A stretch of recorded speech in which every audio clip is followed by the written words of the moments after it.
I had spent a few days in Dalat visiting friends. I live in Hanoi, so getting there was quite the journey across the country. On my final day in Dalat, my old friend Hui messaged me to ask when I was leaving. I told him I would head back that afternoon. To my surprise, Hui said he was living in the outskirts of Dalat, near Bao Loc, right on the way back to Hanoi.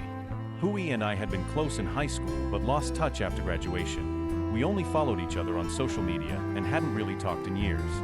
Since I hadn't seen him in ages, I figured it might be nice to catch up. He insisted I stop by, and I said sure. I set my GPS to the address he gave me. It showed about a 3-hour drive from Dalat. Hui seemed genuinely eager. He said I could rest at his place instead of driving late. I welcomed the offer. After a long day of driving, I didn't want to head back home drunk. When I arrived, the house looked old-fashioned, paint peeling, a rickety wooden porch with boards that creaked under each step. As Hui opened the door, a rustic scent of aged wood and a faint hint of incense hit me, almost like stepping into a countryside cabin. Hui greeted me with a big hug. Time seemed to melt away instantly. Even though we hadn't spoken in years, our friendship felt pure and unchanged. Inside, the decor matched the exterior's vintage charm. A coffee table bore scratches from decades past. The living room furniture looked like it dated back to the 1970s. Each step on the hardwood floor emitted a soft groan as if the house itself was speaking. Somehow, despite its age, it felt warmly familiar, like stepping back into our teenage years. We settled in the living room and caught up on each other's lives over a bottle of local wine. Before I knew it, one glass turned into 2, 3, and I was already drunk.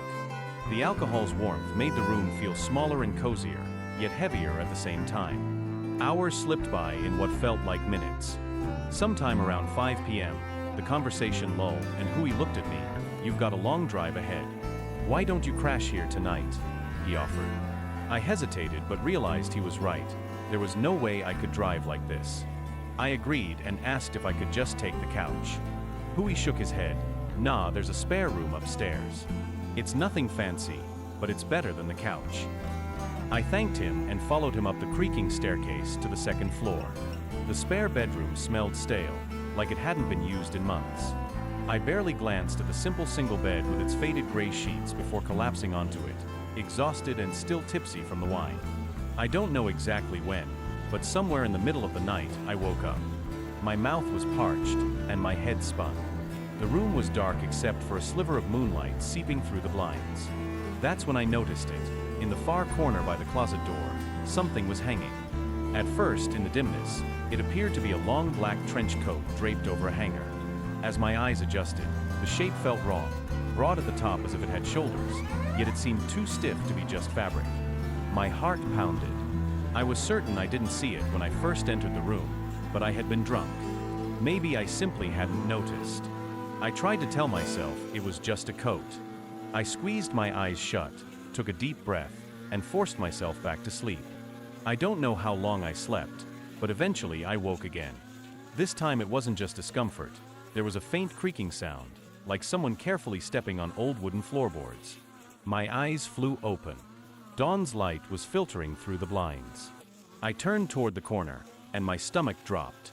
The trench coat was gone. I bolted upright, dizziness and fear mixing in my chest. The corner was empty, just a bare closet door. I threw back the covers and dashed down the stairs. Hui was sound asleep on the couch, oblivious to my panic.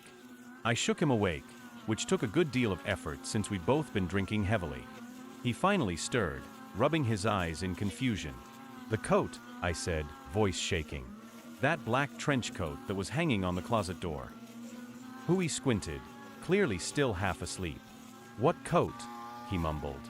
"The black trench coat," I insisted. It looked like a person, almost. I saw it when I woke up. And then I woke again, and it was gone. He rubbed his head, sitting up. "I don't own a trench coat, man. I don't even have a coat rack in that room." I stared at him, waiting for him to reveal it was some prank, but his face remained serious.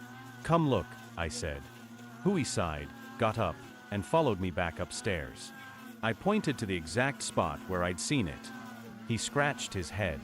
"Are you sure you're not dreaming? You were wasted last night." I shook my head emphatically. "I'm not dreaming." I saw it hanging there. Then I heard someone moving around, and when I woke again, it was gone. We stood in the silent bedroom for a moment, both feeling that same unease pressing in on us. Hui's shoulders sagged. He finally exhaled, saying we should search every inch of the house, just in case. We checked every room, every closet, every corner, nothing. No sign of forced entry, no coats lying around, nothing to explain what I saw. In the end, Hui tried to convince me I must have been half asleep, imagining things. I wanted to believe him. I didn't want to consider any darker possibilities. Early that morning, I quietly gathered my stuff, said a brief goodbye, and set off for Hanoi. As I drove home, my mind kept circling back to that night, waking to see that coat-like silhouette, and then it vanishing by morning. Maybe Hui was messing with me, but he never admitted anything. Or perhaps someone had crept into the house, watched me sleep, and slipped away before dawn. I still don't know.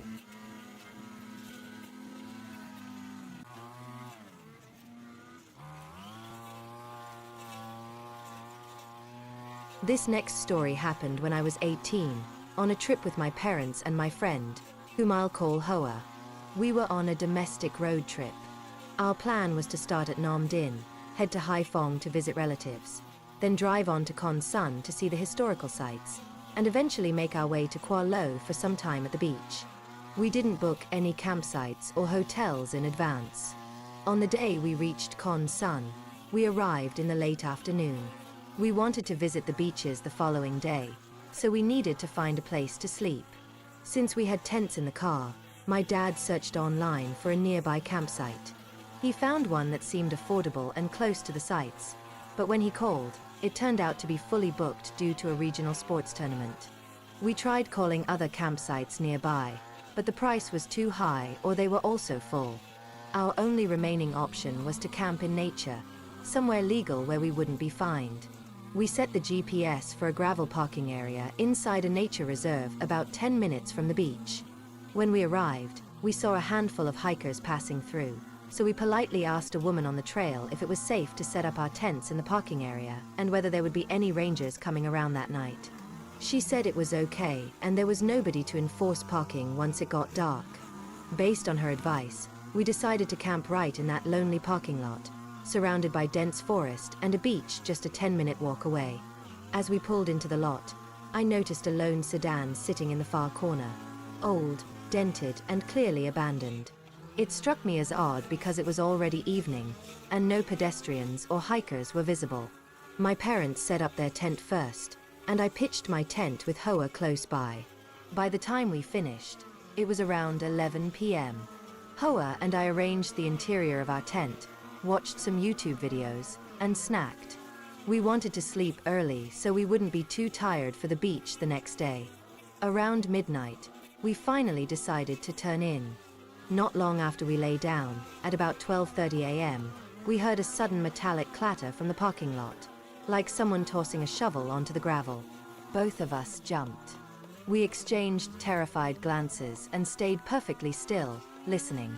The sound seemed to come from the direction of that abandoned car. Then we heard the trunk slam shut, as though someone had packed up a shovel and tucked it away. Our hearts pounded in the darkness.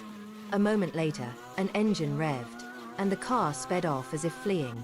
I texted a friend in Nay An, telling him exactly where we were. He quickly replied, warning that the beach nearby was known for dangerous activity. Local gangs often used that stretch of forest as a hideout. My blood ran cold. What had we gotten ourselves into? About 10 minutes passed in silence. Hoa and I had just begun to calm down when a blood-curdling scream pierced the night, from somewhere deep in the woods. Both of us froze. I immediately texted my mom. "Mom, we just heard a man screaming." She didn't respond, so I called her. Finally, she answered and sounded groggy. "Honey, what's wrong?" I stuttered.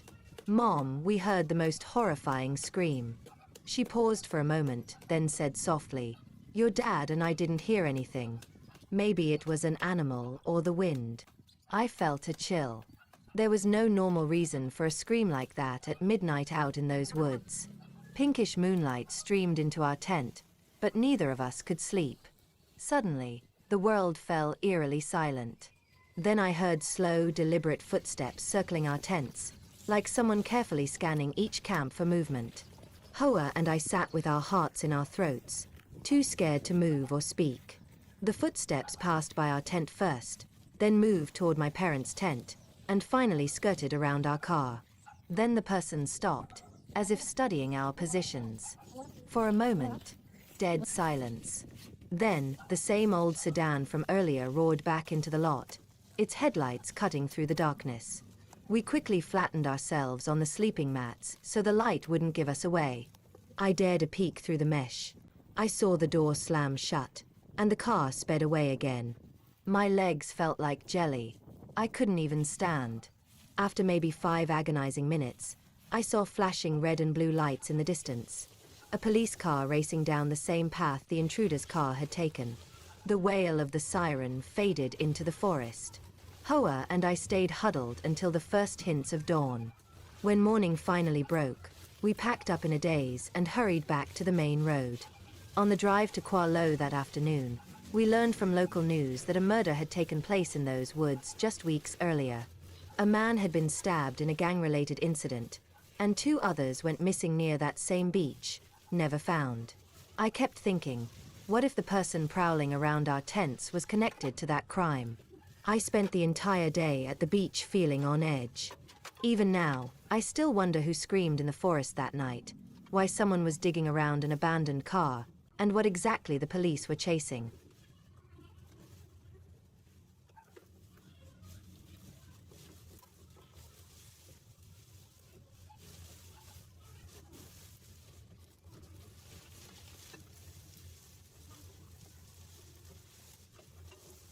I was 6 years old, living in a 3-story house in the Incheon neighborhood of Hanoi. My older brother Con was 2 years older than me, so he was 8 at the time. We shared a large bedroom on the 2nd floor. Our parents' bedroom was on the 1st floor. Every night, Mom and Dad strictly enforced an 8:30 p.m. bedtime. If we were caught anywhere past that time, we would get spanked. One night, I was just drifting off to sleep when Con shook me awake. "Tang Hei, be quiet and listen," he whispered fiercely. I rubbed my eyes, annoyed. "Stop it, you're scaring me." But he hissed, "Sure. Listen." I froze and realized I did hear something. A faint, whispery voice coming from downstairs, calling, "Con Tang, come down here." My heart pounded. I thought for sure it was Mom calling. I was about to get up, but Con whispered, "Don't. That's not Mom." I sneered at him, "Quit scaring me. It's Mom." Con insisted otherwise. I figured he was just playing a prank, so I unlocked our bedroom door and crept toward the stairway door. There was a narrow hallway right outside our bedroom, with the bathroom door on one side and Grandma's room on the other. Straight ahead was the closed door to the staircase leading down. I pressed my ear against the top of the stairway door and heard the voice more clearly, "Con Tang, come down here." My stomach dropped. I tried to peek through the crack under the door. The hallway was dim, but I could see the silhouette of a woman standing at the bottom of the stairs. Her long dress flowed as if she were waiting for me, but I immediately sensed she was not Mom. Before I could react, she spoke in a low, soft voice, "Come down, sweethearts." I slammed the door shut, retreating in terror, and locked it. Tears welled in my eyes. Con grabbed my hand, whispering, "See? I told you it wasn't Mom." We huddled together in our bedroom, both scared out of our minds. Somehow we managed to scream as loud as we could, "Mom! Help! Somebody!" hoping to rouse our parents. Within seconds, our father came charging up the stairs, bracing with his hand on his belt buckle. At first he was furious that we had locked the door. But when we let him in, he saw tears on my face and realized something was terribly wrong. Mom came up behind him, looking concerned. I stuttered, "Mom." There was a woman calling our names downstairs. She looked ashen. "Honey, I've been here the whole time," she said quietly. "I didn't go downstairs or call you." Dad rushed down to check, but found no one on the 1st floor or near the stairs. Every lock was intact. There was no sign anyone had entered. Mom knelt beside us, hugging us tight. "From now on," she said softly, "if you ever hear a voice calling, Ask yourself if it's really me. And if you're not sure, stay right here. She kissed our foreheads and tucked us back into bed. Eventually, we drifted off, trembling. Later that morning, Dad explained that he and Mom thought it might have been a burglar who somehow knew our names. They found footprints on the porch but no broken locks or forced entry. It was as if the intruder had slipped away the moment we screamed. When I asked why the woman on the stairs knew our names, my parents said they didn't know either. They never told me directly, presumably to protect me from more fear. Every night after that, they insisted on locking all the doors and windows extra tight. We never forgot the woman's voice. Even now, I still wonder who she was, and how she knew to whisper, "Con Tang, come down here."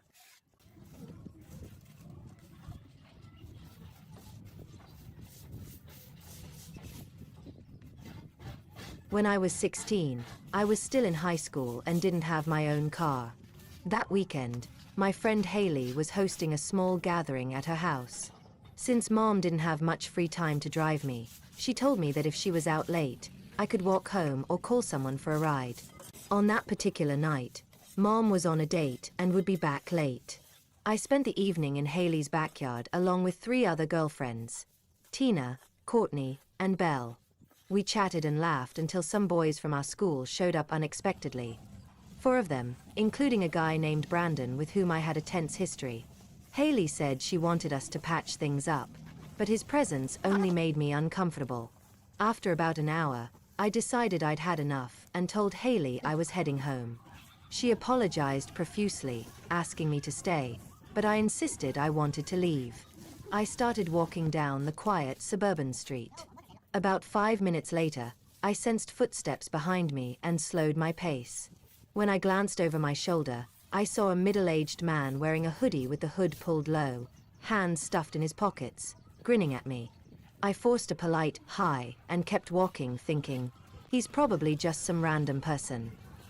But every few seconds, I looked back and he was still there, maintaining the same distance. My path home required multiple turns, down cross streets, then up a cul-de-sac, and finally one more turn to reach my block. Yet each time I turned a corner, I caught sight of him, still trailing me. My heart sank. I texted my friends, "I think someone is following me," and tried to appear calm. A minute or 2 later, the man spoke. "Nice night, isn't it?" His voice was soft but carried a sinister undertone. I replied curtly, "Yeah," and picked up my pace. He persisted.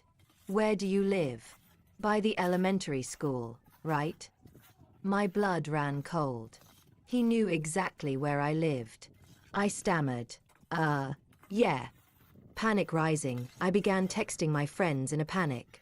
"Send someone to help me." By some stroke of luck, Brandon, the very boy I was avoiding, was driving to pick me up. Within moments, Brandon arrived at the corner of my street. I hugged him and climbed into his car without a second thought. Relieved to be inside the vehicle, I took a deep breath. Then I heard footsteps circling the house. Slow, soft steps approaching my bedroom window. My room was on the 2nd floor facing the backyard. Brandon and I crouched behind the windowsill and watched through the glass. Suddenly, a man's voice called out, "I see you up there." My heart leapt into my throat. Brandon glared, then yelled, "We're calling the cops, you sick freak." He dialed 911 immediately. Hearing a voice so close, directly into my room, felt like the stuff of horror movies. It was chilling. The police arrived within minutes, shone their flashlights around the perimeter, and took my statement. I felt a wave of relief and gratitude toward Brandon for coming inside. When Mom finally returned home, she was equally shaken. A police car stayed parked on our block for hours that night as a deterrent. After that incident, I refused to walk anywhere alone at night. I was even afraid to step into our backyard. Mom hired her uncle to install a visible security camera system around our property. He put cameras everywhere, not hidden, so anyone who approached would know they were being watched. A year later, Mom sold that house because she couldn't bear to see me living in constant fear. That was where my tale ends. I never did find out who that man was, or what his intentions might have been. But on that night, Hearing him say he knew where I lived and chasing me down multiple streets was terrifying enough. That incident changed me. I no longer took my safety for granted, and I learned the importance of trusting my instincts and seeking help right away.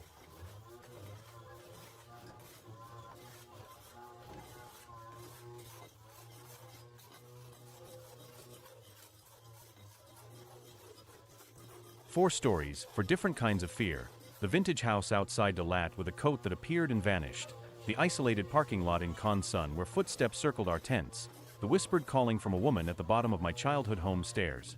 And the stranger who followed me home at 16. Each experience left me shaken and taught me a valuable lesson. Safety can be fragile, sometimes hinging on a single instinct or a moment's courage to call for help. Even though the memories still make my heart race, they remind me how important it is to stay vigilant, and how meaningful it is to have someone by your side when you need help most.